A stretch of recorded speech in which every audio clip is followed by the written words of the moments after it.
अब हम समास के लेवल 2 पे जाएंगे। चलिए देखते हैं लेवल 2 में कौन से क्वेश्चन है। आज शुरू करते हैं लेवल 2। चलिए, मुख्य दर्शन में कौन सा समास है? मुख्य दर्शन में कौन सा समास है? तत्पुरुष समास होगा। देखिए अब इसका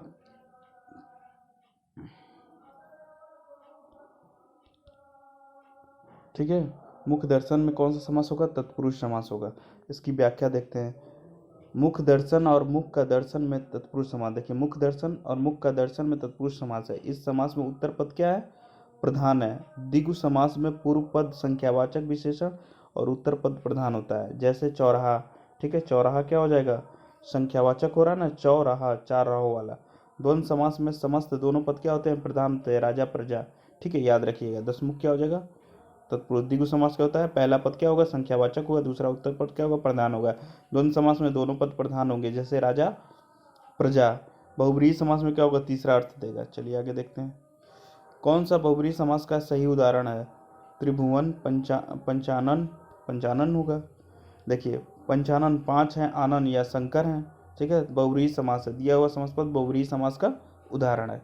ठीक है, चलिए आगे देखते हैं। निशाचर में कौन सा समास है? निशाचर बहुब्रीहि समास होगा। ठीक है, अब देखते हैं। बहुब्रीहि समास के समस्त पद में कौन सा पद प्रधान नहीं होता है? दोनों पद। देखिए, बहुब्रीहि समास के समस्त पद में कोई पद प्रधान नहीं होता, याद रखिएगा। दोनों पद मिलकर कोई तीसरा अर्थ निकालते हैं। जैसे निशाचर, रात में विचरण करने वाला। ठीक है, तो उसको निशाचर बोलेंगे या राक्षस बोलते हैं। तत्पुरुष समास में उत्तर पद प्रधान होता है। जैसा राजपुत्र में उत्तर पद और पूर्व पद और उत्तर पद में विशेष और विशेष का संबंध होता है, उसको क्या, ठीक है, जैसे नीलकमल, सॉरी। देखिए, तत्पुरुष पद उत्तर पद जैसे राजपुत्र, उत्तर पद और पूर्व पद में जब विशेष और विशेषण और विशेष होगा तो क्या? कर्मधारय समान, नीलकमल। अब वही भाव समास में क्या हो जाएगा? प्रथम पद अव्यय होगा, दूसरा पद क्या होगा? अव्यय भी होगा और तथा प्रधान होता है। इसके आसन, यहाँ आसन जो है क्या है? वही भाव समास है। नीलकमल क्या है? कर्मधारय समास है।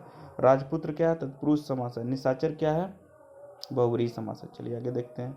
चौराहा, चौराहा भी बोले थे ना, द्विगु समास है। देखिए यहाँ पे ध्यान दीजिएगा।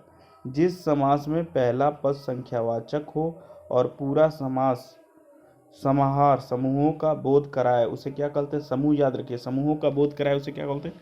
द्विगु समास कहते हैं। याद रखिएगा ये डिफिनीशन। जिस समास में पहला पद संख्यावाचक, दूसरा समास समाहार का बोध कराए, समूह का बोध कराए, उसे द्विगु समास कहते हैं। अब देखिए, पंचवटी, शताब्दी, तिराहा, चौमासा, ये सब चारों क्या हैं? द्विगु समास है। पंचवटी, पंच प्लस वटी, पांच वटी वाला स्थान, यानी पांच वृक्षों वाला स्थान, पांच वृक्षों वाला स्थान। शताब्दी, शत प्लस आब्दी, 100 अब्दों या वर्षों का समूह शताब्दी बोलेंगे। तिराहा, ती मतलब तीन, राहा मतलब राहा, तीन राहों का समाहार या समूह, तो तिराहा बोलेंगे। चौ प्लस मासा, चार मासों का समूह को चौमासा बोलेंगे। ये सब क्या है? द्विगु समास है। चलिए आगे देखते हैं। दसमुख में कौन सा समास है? बहुब्रीहि समास है। ठीक है, अब देखिए, बहुब्रीहि समास का व्याख्या ज़्यादा दिया है। जिसमें कोई पद प्रधान नहीं होता है, अन्य पद प्रधान होते हैं, बहुब्रीहि समास कहलाता है। बहुब्रीहि समास वहाँ होता है जहाँ समस्त पद में आए दोनों ही पद गौण होते हैं, तो ये दोनों मिलकर किसी तीसरे के विषय में कुछ कहते हैं। तीसरा पद प्रधान होता है।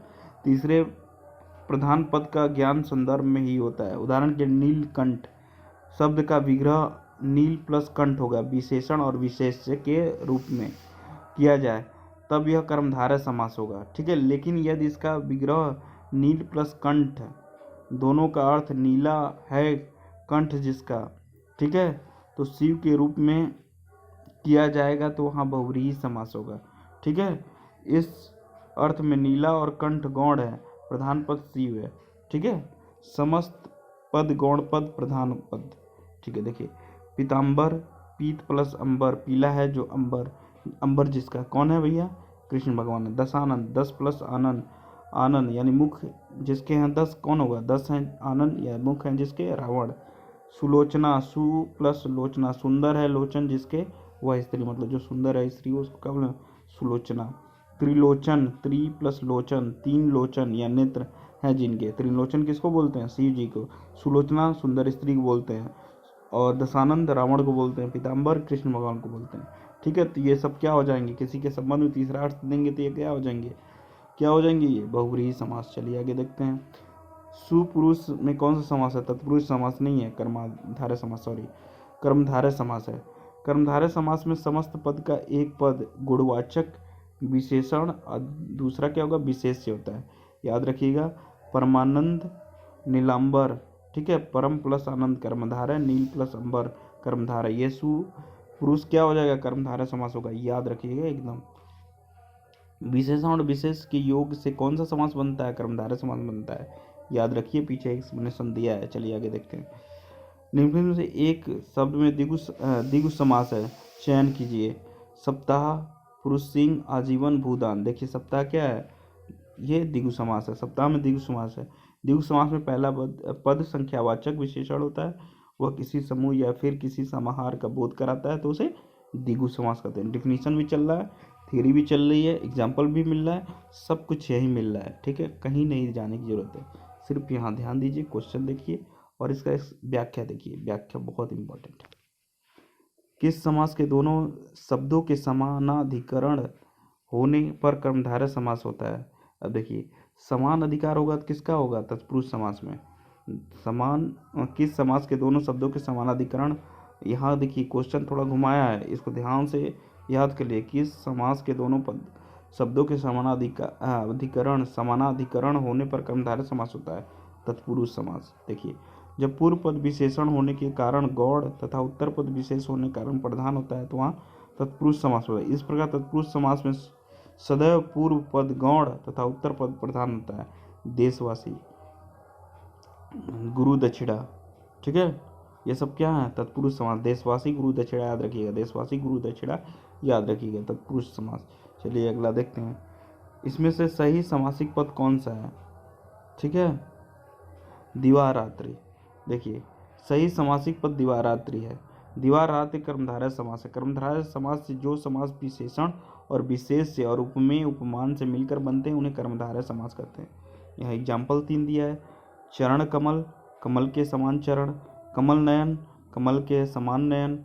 नील गगन, नीला है जो गगन। ये क्या है सारे?